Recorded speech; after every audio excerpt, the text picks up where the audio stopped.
हाँ, ज्योति सिंह जी, जैसे कि आप ये बार काउंसिल दिल्ली का आप चुनाव लड़ रही हैं, इसमें जो मेरा मुख्य सवाल ये है कि नॉमिनेशन फी जो पहले 20-25 हज़ार रुपये हुआ करती थी, वो अब 1.25 लाख रुपए के करीब कर दी गई है।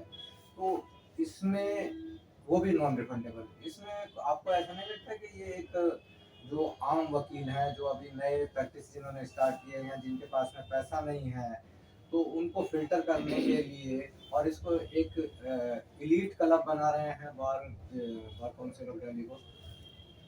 नमस्कार सर। आप सही कह रहे हैं, आपका सवाल बिल्कुल ठीक है। और जहाँ तक फीस नॉन रिफंडेबल की बात है, तो मैं आपको बता दूं कि अभी एक सुप्रीम कोर्ट की एक जजमेंट थी जिसमें उन्होंने ये इनरोलमेंट फीस जो है रिड्यूस की सभी के लिए। तो कहीं ना कहीं हमें भी ये लगता है कि रिलैक्सेशन होना चाहिए था सभी यूथ के लिए, क्योंकि आज इस इलेक्शन में सभी यूथ भी पार्टिसिपेट कर रहे हैं।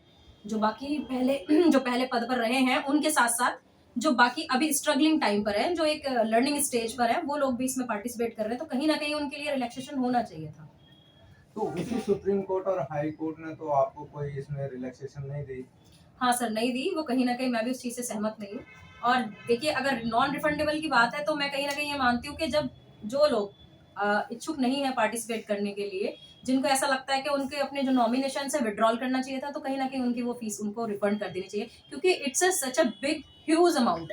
मुझे नहीं लगता कि हर कोई यूथ इसको अफोर्ड कर सकता है। बहुत ही सारे लोग जो इच्छुक हैं, जो यंग जनरेशन है, जो ये एक पहल करती है कि मैं इलेक्शन कंटेस्ट करूं, मैं बार के लिए कुछ करूं, तो सर कहीं ना कहीं उनके लिए एक बड़ा चैलेंज है एक 1.25 लाख रुपए जुटाना।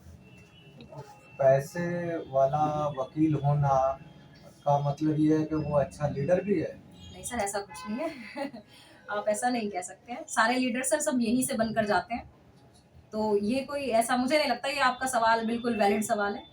तो इसमें फिर ये जो आपने एक तरीके से अभी काफ़ी बल्कि एडवोकेट्स ने इसको एंडोर्स किया है कि नहीं, फीस और बढ़नी चाहिए, तो इसको बल्कि कम होना चाहिए था, और एक डेमोक्रेटिक प्रोसेस को ये ख़त्म नहीं कर रहा है। देखिए सर, कुछ लोगों की मेंटालिटी ये है कि शायद फीस बढ़ेगा तो जो लोग हैं जो फाइनेंशियली कैपेबल नहीं है वो इलेक्शन कंटेस्ट नहीं कर पाएंगे।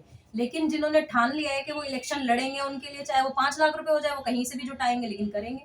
जब वेलफेयर का काम करने पर वो आएंगे तो कहीं ना कहीं। लेकिन इस बात के मैं बिल्कुल विरोध में हूँ कि इतनी फीस नहीं बढ़ानी चाहिए। हर उस इंसान को मौका मिलना चाहिए जो अपने तरीके से, ज्यादा नहीं सर, अगर 20-25 हजार से भी छोड़िए, मैं कहती हूँ 50 कर देते, 60 कर देते, वो भी कहीं ना कहीं आदमी जुटा लेता है। लेकिन 1.25 लाख रुपए बहुत बड़ा अमाउंट है। 1.25 लाख रुपया लेने के बाद में, चुनाव जीतने के बाद में, जो लोग वकील वादे करते हैं वो हो जाते हैं पूरे। करना तो चाहिए सर। मैं तो देखिए, मैं अपने वादों पर आई थी। जैसा कि आप सभी को पता है कि मैं यहाँ प्रेजेंट सिटिंग ट्रेजरर हूँ अभी शादरा बार एसोसिएशन में। तो मैंने तो कुछ कहीं ना कहीं तक अपने वादे किए हैं पूरे। मैंने अपनी ट्रांसपेरेंसी की बात रखी। मैंने कहा लोगों को मैं अपने हिसाब किताब पूरा डिस्प्ले करूंगी, जैसा कि आप सभी के सामने है। 3 महीने का मैं टाइम रखती हूँ। 3 महीने में हर अपने मेंबर को, बार मेंबर को डिस्प्ले के थ्रू, सोशल मीडिया के माध्यम से अपने वादों को बताती हूँ। औरों का मैं नहीं कहती, मैं अपनी बात करती हूँ सर। चलिए, बहुत बहुत शुक्रिया मैडम, हम आपके लिए जीत की शुभकामनाएं देते हैं बहुत और बहुत उम्मीद धन्यवाद। करते हैं कि आप एक अच्छा काम थैंक यू, करेंगे। Thank you.